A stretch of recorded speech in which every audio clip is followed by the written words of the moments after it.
ETF index mutual funds నేర్చుకుని stock మార్కెట్లో రాణించాలనుకుంటున్నారా? వెంటనే ఈ నెంబర్కి కాల్ చేయండి.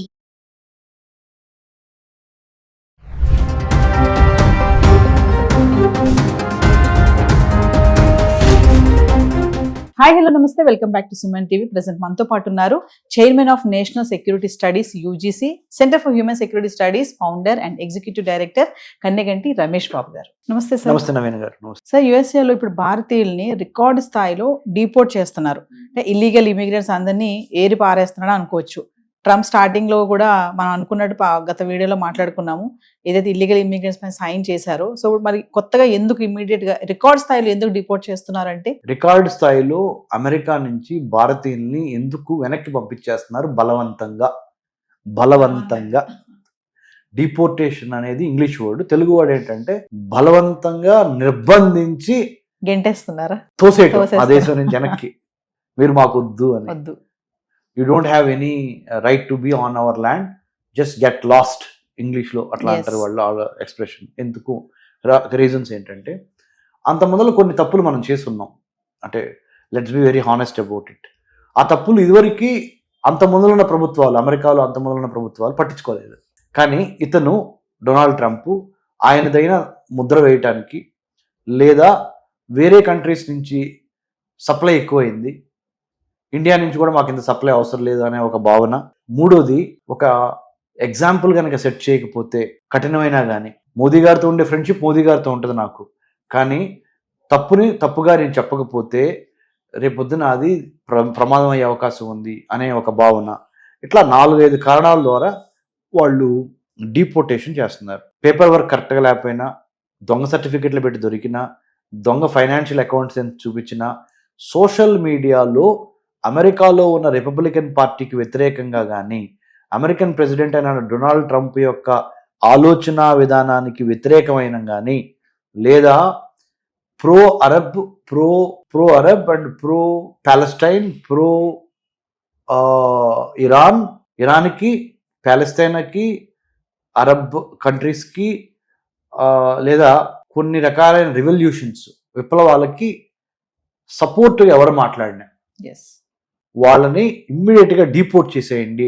అమెరికన్ ల్యాండ్ నుంచి బలవంతంగా సొంత ఫ్లైట్లు మనమే ఏర్పాటు చేసి ఆయా దేశాల వాళ్ళకి అప్పచెప్పేద్దాము అనేది ట్రంప్ తీసుకున్న నిర్ణయం.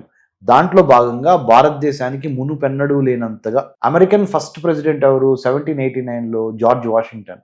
ఇండియాలో ఫస్ట్ ప్రెసిడెంట్ ఎవరు? 1947 తర్వాత మనకి 1950 వరకు, 1950 ముఖ్యంగా అంటే డాక్టర్ బాబు రాజేంద్ర ప్రసాద్ గారు.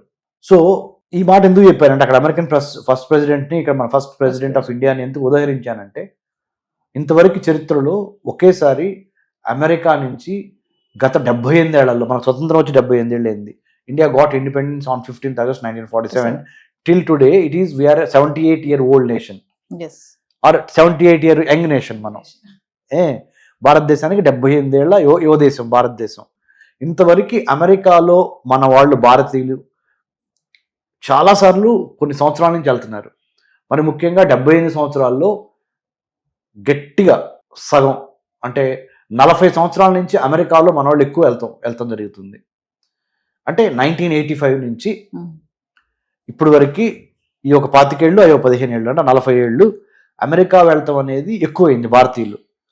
ఈ 40 ఏళ్లలో ఎన్నడూ లేని విధంగా ఒక 3000 నుంచి 5000 మంది వరకు ఇండియన్స్ని లాస్ట్ 1 yearలో, అంటే లాస్ట్ 12 నెలల్లో, ఇంకా డిసెంబర్ పూర్తిగా 2025 వీఆర్ టాకింగ్ కదా, more than 5,000 Indians were deported back to India. అంటే బలవంతంగా పంపించేశారు అమెరికా వాళ్ళు. ఎందుకు అంటే, ఇందాక నేను చెప్పినవన్నీ వాళ్ళు స్క్రూటినైజ్ చేశారు. సోషల్ మీడియాలో మీరు ఏ విధంగా మాట్లాడుతున్నారు, మా ప్రభుత్వానికి వ్యతిరేకంగా ఏమైనా మాట్లాడుతున్నారా, మీ ఫైనాన్షియల్ స్టేట్మెంట్స్ ఏంటి, లేదా మీరు అమెరికా వచ్చింది ఒక వీసా మీద, కానీ అమెరికాలో మీరు చేస్తున్నది వేరేది, మ్యాచ్ అవట్లా పంపించే. You have come on F1 student visa, but you are over working, ఎక్కువ పని చేస్తున్నావు, part time job. So it means your intentions are not correct, send him. You have come to United States of America on tourist visa, but you are doing something else, send him out. You have come to United States of America on H1B, but you are overstayed. H1B, but you have submitted fake certificates. H1B, you are not giving lot of tax back to United States of America. Pampichi, send him, deport. Like this, and also you have spoken against Republican Party. Yes. You have spoken against certain ideologies of Republican Party. Send him abroad. So send him back to India. So these are the reasons, madam. అంటే correct పాలసీతో వచ్చిన వాళ్ళకి welcome చెప్తాను. ఎవరైతే wrong roots లో వస్తారో, skills లేకుండా, talents లేకుండా వస్తారో అలాంటి వాళ్ళని డిపోర్ట్ చేసేస్తాను, అదేనా సార్ ఆయన ఉద్దేశం? Absolutely. Right kind of intent, right kind of content, right kind of character ఉన్న వాళ్ళతో నాకు ఎటువంటి ప్రాబ్లం లేదు. మీరు ఏదో విధంగా తిమ్మిని పంపించేసి మమ్మల్ని మభ్యపెట్టి మమ్మల్ని ఫూల్స్ అనుకొని మీరు దొంగ సర్టిఫికెట్లు, దొంగ వ్యవహారాలు చేస్తే మా దగ్గర ఇంటెలిజెన్స్ ఉంది. అది కూడా ఏమేమి ఇంటెలిజెన్స్ రకాలు ఉన్నాయి మేడం. అమెరికాలో ఇంటెలిజెన్స్, మా దగ్గర విజువల్ ఇంటెలిజెన్స్ ఉంది, ఇమేజరీ ఇంటెలిజెన్స్ ఉంది, ఆడియో ఇంటెలిజెన్స్ ఉంది, వీడియో ఇంటెలిజెన్స్ ఉంది, హ్యూమన్ ఇంటెలిజెన్స్ ఉంది. మీరు తప్పు చేశారని మిమ్మల్ని అందుకని పంపించేస్తున్నాము, డిపోర్ట్ చేసేస్తున్నాము.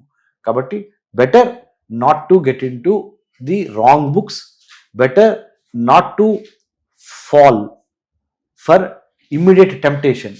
ఎస్, అంటే ఒకసారి మనం క్లియర్గా మాట్లాడుకుంటే సార్ ఫైనల్గా, అంటే ట్రంప్ తీసుకున్న నిర్ణయాలు కరెక్టే, మన వాళ్ళ దగ్గర మిస్టేక్స్ ఉన్నాయని అనుకోవచ్చు అంటారా? తప్పనిసరిగా అందరి దగ్గర ఉన్నాయని నేను చెప్పట్లేదండి. 100 మంది లెట్సే హైదరాబాద్ నుంచి అమెరికా వెళ్దాం అనుకున్నారు. నేను ఒక పిహెచ్డి ఇన్ అమెరికన్ స్టడీస్లో డాక్టరేట్ చేసి స్టూడెంట్స్కి ఎంతో మందికి మా centre for human security studies CHSS ద్వారా మేము ఇంటర్న్షిప్స్ ఇస్తున్నాం అని చెప్పాను గత 13 ఏళ్లలో. సార్ ఏదో ఒక విధంగా అమెరికా వెళ్ళిపోదాము అనే వాళ్ళు, ఏదో విధంగా మా అబ్బాయిని అమెరికా పంపించేయండి అనేవాళ్ళు 100 మందిలో నేను హానెస్ట్ అన్నారు కదా మీరు, మనం తిట్టుకోవద్దు, 100 మందిలో 70 మంది ఏదో విధంగా మా అబ్బాయినో అమెరికా ఫ్లైట్ ఎక్కించాలి. అక్కడికి వెళ్ళి ఏం చేస్తారనే తర్వాత విషయం. చేయండి, స్టూడెంట్ గానే వెళ్ళండి, కానీ ఒక ఫాల్స్ ప్రెస్టేజ్. మా అమ్మాయి అమెరికాలో చదువుకుంటున్నారు, ఇది ఒక ఫాల్స్ ప్రెస్టేజ్. స్టూడెంట్స్ కూడా క్లారిటీ లేదు అసలు ఎందుకు వెళ్తున్నాం అనేది. పక్కనోడు వెళ్ళాడు, ఎదురోడు వెళ్ళాడు, అమెరికన్ గ్లామర్ ఉంది, అమెరికాలో డాలర్ డ్రీమ్స్ ఉన్నాయి, వెళ్ళిపోతున్నాం పోలో మనీ. రెండోది, మూడో కారణము దొంగ సర్టిఫికెట్లు, ఫైనాన్షియల్ చార్టెడ్ అకౌంటెంట్ ని వాళ్ళని మేనేజ్ చేసి, కంపెనీ సెక్రటరీలు మేనేజ్ చేసి, fake documents, fake bank statements, fake authorisations, 100కి 70 అని చెప్తాను, నేనే చెప్తున్నా. మీరు అడిగారు కదా హానెస్టీ. 30 మంది మాత్రమే right kind of intentions, right kind of content, right kind of mind సెట్తో వెళ్తున్నారు. సో మైండ్ సెట్లో మనం మార్చుకోవాల్సిన అవసరం ఉంది. ఎప్పుడైతే ఆ 70 ఇటుపడాలి అంటే right kind of mind set రావాలి. ఆ 30 ఇంక తిరిగి ఎప్పుడైనా వెళ్ళి ఏదో ఒకటి అంటే. ఇంకోటి ఏంటంటే, మా దగ్గర మా పిల్లలు డబ్బు కొనేద్దాము, మా దగ్గర డబ్బు ఉంది, ఇన్వెస్ట్మెంట్ చేయగలము, నేను I wanted to send him for the social status. Please don't do that. If there is no requirement to send him abroad, don't send him abroad. Make your country great by giving and staying here. But at the same time, I am not saying you should not send your daughter or son to abroad. I am not saying that.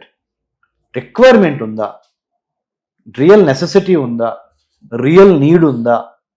Student మా అబ్బాయినో మా అమ్మాయినో America పంపిస్తే, లేకపోతే వేరే కంట్రీస్కి పంపిస్తే, అక్కడ mind సెట్కి, అక్కడ కల్చర్కి, అక్కడ ఎడ్యుకేషన్ సిస్టమ్కి కావాల్సిన ప్రిపరేషన్ నేను చేశానా చేయలేదా? అంటే శాంతి సమయంలోనే యుద్ధానికి ప్రిపేర్ అవ్వాలి కదా, శాంతి సమయంలోనే యుద్ధానికి సన్నద్ధం కావాలి. యుద్ధం వచ్చినప్పుడు కత్తిపెట్టుకొని యుద్ధం చేయాలా అంటే చేయలేరు. కాబట్టి ప్రాపర్ ఓరియంటేషన్ ఇచ్చి, ప్రాపర్ గైడెన్స్ ఇచ్చి, proper discipline, determination and values చాలా important madam. In the age of artificial intelligence values important. Values అంటే ఏంటి? నా దేశము, నా తల్లి, నా కుటుంబము, నా సమాజము, నా ఊరు, నా స్కూలు, నా కాలేజీకి నేను ఎంతో కొంత చేయాలి అనే ఒక వాల్యూ. ఇంకొకటి, కష్టమైనా సరే, 4 రోజులు లేట్ అయినా సరే, నేను కష్టపడి మాత్రమే అమెరికా వెళ్తాను, అమెరికా చదువుని నేను కొనను. I don't want to buy American education. If there is a need to study in America, I will evaluate why I need to study, when should I study, how much should I study, why am I going there, what is the purpose of me going to United States of America. First question is, what is the purpose? మీ ఉద్దేశం ఏంటి? మీ intent, what is the intent? Why do you wanted to go to United States which you don't get in India? ఇండియాలో లేనిది ఏంటి, అమెరికాలో వస్తున్నది ఏంటి? దానికి అన్ని మీ స్ట్రెంగ్త్, మీ వీక్నెస్, మీ ఆపర్చునిటీ, మీ థ్రెట్, స్వాట్ అనాలిసిస్ అంటారు, SWOT, అది చేసుకున్న తర్వాత మాత్రమే వెళ్ళాలి. అందుకనే నా దగ్గరికి ఎక్కువ మంది స్టూడెంట్స్ రారు. ఎందుకంటే మీరు అన్నట్టుగా నేను ఓపెన్గా సబ్జెక్టివ్ కాదు ఆబ్జెక్టివ్గా ఉన్నది ఉన్నట్టు మాట్లాడుతున్నాను. కాబట్టి నా దగ్గరికి అమెరికా వెళ్ళే స్టూడెంట్స్ చాలా తక్కువ మంది వస్తారు. పేరెంట్స్ కూడా నా దగ్గరికి పంపించరు. వాళ్ళకి చక్కగా స్వీట్గా మాటలు చెప్పి షుగర్ కోటింగ్ ఇచ్చి మీరు అమెరికాలో అది చేస్తారు ఇది చేస్తారు అనే కన్సల్టెన్సీస్ కొన్ని వందలు ఉన్నాయి. ఆ కన్సల్టెంట్ మాయలో పడి వాళ్ళకి ఫీజు చెల్లించుకొని కట్టలేనన్ని లోన్స్ తయారవుతుంది. మీకు తెలుసా? మా నాన్నగారు ఒక వ్యవసాయ కూలి. నేను డిగ్రీ వరకు తెలుగు మీడియంలో చదువుకున్నా. ఇంటర్మీడియట్ తప్పినోడిని. ఒక్కసారి ఇంటర్మీడియట్ తప్పిన తర్వాత టాప్ చేశాను. BA, MA, MPhil, PhD in American studies, post doctorate from Israel and United states. కష్టపడి స్కాలర్షిప్ సంపాదించి వెళ్ళా. నేను మళ్ళీ అదే చెబుతున్నా పేరెంట్స్కి, దయచేసి మీ అబ్బాయినో మీ అమ్మాయినో వాళ్ళు సరిగ్గా అన్నం తినట్లేదు, లేకపోతే సరిగ్గా అలుగుతున్నారు, పంపించకపోతే ఏడుస్తున్నారు, మన దగ్గర డబ్బులు ఉన్నాయి కదా, మన దగ్గర ఆస్తులు ఉన్నాయి కదా, తాకట్టు పెట్టి ఎడ్యుకేషన్ లోన్ తీసుకొని పంపిద్దాము, ఇది మానేయండి. ఎందుకు చెప్తున్నానంటే ఎడ్యుకేషన్ లోన్ అనేది ఒక పెద్ద ఉరితాళ్లాగా అమెరికాలో కానీ ప్రపంచంలో యూరోప్లో కానీ ఇమ్మీడియట్గా చదువైపోగానే ఉద్యోగాలు రావటం లేదు. దయచేసి దూరపు కొండల నులుపు ఎక్కడే కూర్చోబెట్టి కావాల్సిన సరైన నాలెడ్జ్, స్కిల్, యాటిట్యూడ్, విల్లు అన్నీ ఇచ్చి అప్పుడు యుద్ధంలోకి పంపించండి. ఒక అడుగు లేట్ అయినా. Okay, so this is my humble appeal to the parents. తెలుగులోనే చెప్తాను. సుమన్ టీవీ చూస్తున్న మన 2 రాష్ట్రాల్లో ఉన్న తెలుగు ప్రజలందరిలో తల్లిదండ్రులకి నేను చెప్పేది ఏంటంటే, త్వరపడి మీ అబ్బాయినో మీ అమ్మాయినో అమెరికానో విదేశాల్లో ఎడ్యుకేషన్ లోన్ తీసుకొని పంపించొద్దు. దయచేసి మెరిట్ స్కాలర్షిప్స్ వెతకండి. మీకు తెలియకపోతే మాలాంటి వాళ్ళని అడగండి. మెరిట్ స్కాలర్షిప్స్ ద్వారా మీ అబ్బాయి మీ అమ్మాయి అసలు ఈ ప్రపంచ పోటీ రంగంలో ఏ స్థాయిలో ఉన్నారో తెలుసుద్ది. వాళ్ళకు కూడా విలువ తెలుసుద్ది, మీరు పెట్టే లక్షల విలువ. బీటెక్ చదవడానికి 1 yearకి స్టాన్ఫోర్డ్ యూనివర్సిటీలో ఒక 1 crore అండి ఫీజు.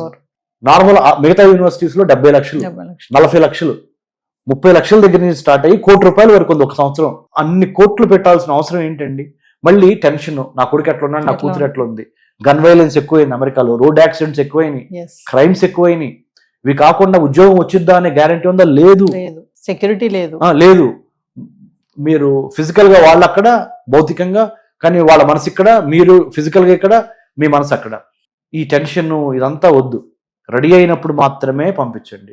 ఇప్పుడు ఇదివరకు మనకి అనేవాళ్ళు పెళ్లికి ఒక వయసు వచ్చి రెడీ అయినప్పుడు మాత్రమే చేయండి అని. అలానే ఉన్నత విద్య, విదేశీ విద్య మోజులో ఉన్నత విద్య అనే దాన్ని ఒక అవకాశాన్ని దుర్వినియోగం చేసి త్వరపడి లోన్లు తీసుకొని లోన్లు తీర్చలేని సమస్య. ఎంతమంది పేరెంట్స్ నాకు ఫోన్ చేస్తున్నారంటే, సార్ మేము లోన్ తీసుకొని పంపించాం సార్, 2 semesters 3 semesters వరకు బాగానే ఉంది సార్, అతనికి అక్కడ ఒంట్లో బాగా తిరిగి వచ్చేసాడు, మరి లోన్ తీసుకొని మనం కట్టలేకపోతున్నాము, అతనికి ఏమో ఉద్యోగం సరిగ్గా అందట్లేదు, ఏం చేయాలి?